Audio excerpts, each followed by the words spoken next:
गतकाली दिन 4टारे customer message कले कि आमर जड़े गेस्ट घर को आसुचंती तांकर एंगेजमेंट एनिवर्सरी अच्छी तेणु मो पाई गोटे 250 ग्राम केक तैयारी कर दिंतु।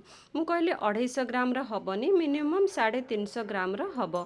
तो से कहले ठीक अच्छे आपण बनै दिंतु चॉकलेट फ्लेवर जेहेतु तांको 7:30 सुधा केक नबार थिला तो आउ मिनिमम 2 घंटा फ्रिज रे केक को सेट करिवार थिला।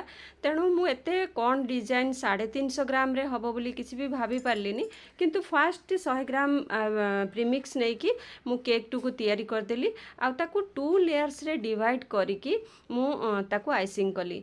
जेहेतु सी चॉकलेट क्रीम चॉइस करथिले केक पाई आ कहिथिले मझिरे आपण चोको चिप्स देबे।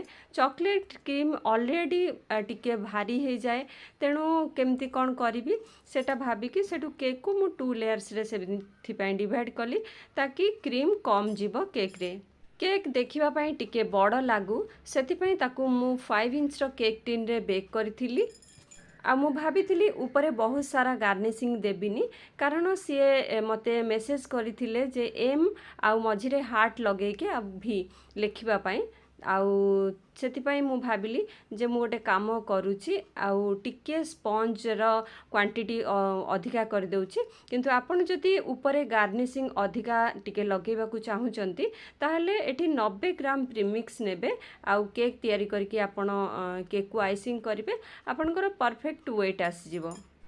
तापरे मु पूरा आउटर को क्रीम रे एमिति कवर करी नेथिली आउ ता ऊपर मु चॉकलेट ट्रफल को ढाली की टिके ड्रिपिंग इफेक्ट दे देथिली कारण जो लेटर लिखिबार थिला चॉकलेट ऊपर गार्निश मतलब ट्रफल ढालिले ता ऊपर गोल्डन लिखिले सेटा टिके दूररू भल देखा जीवो सेथि पई आ ऊपर मु ट्रफल ढाली थिली। ए केक टी को मु चॉकलेट फ्लेवर रो बनै थिली किंतु चॉकलेट फ्लेवर रे मो पाखे 25 प्रकार रो चॉकलेट केक अछि सेइथरु गोटे फ्लेवर मु बनै थिली। लास्ट रे केक टी 398 ग्राम हेतिला आपण माने जदि स्पंज को 100 ग्राम बदल रे 90 ग्राम नेबे आपनकर 350 ग्राम रे केक रो वेट आसी जिवो। आउ जदि गार्निशिंग आउ टिके अधिका करबा को चाहुचंती ताहले आपण 85 ग्राम प्रीमिक्स रे काम करिवे। मु सस्मिता मु सूरत रे रहे एवं केक सेल करे या व्यतीत मु केक क्लासेस भी निए टोटल 40 क्लासेस मु प्रोवाइड करूची। जो माने इंटरेस्टेड अछंती से माने कॉल करके डिटेल्स बुझी नियंतु। आसंता मे मासरू मोर नेक्स्ट सेशन केक क्लास रो भुवनेश्वर रे स्टार्ट हबो। जो माने इंटरेस्टेड अछंती से माने कॉल करके डिटेल्स बुझी नियंतु एवं रजिस्ट्रेशन कर नियंतु। आ व्यतीत जो माने सूरत रे रहउचंती से माने केक ऑर्डर करि परिबे। आ जो माने आसिकी क्लास सिखिबा पई जार सुविधा नाही रे रहउचंती से मानक पई ऑनलाइन क्लासेस अवेलेबल अछि।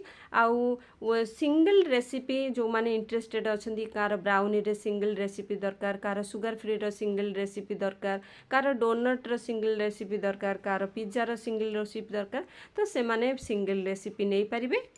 या व्यतीत जिमिति ऑफलाइन रे आपण माने क्लास शिखंती सेमिति ऑनलाइन रे मु गूगल मीट रे क्लासेस मध्य दिए।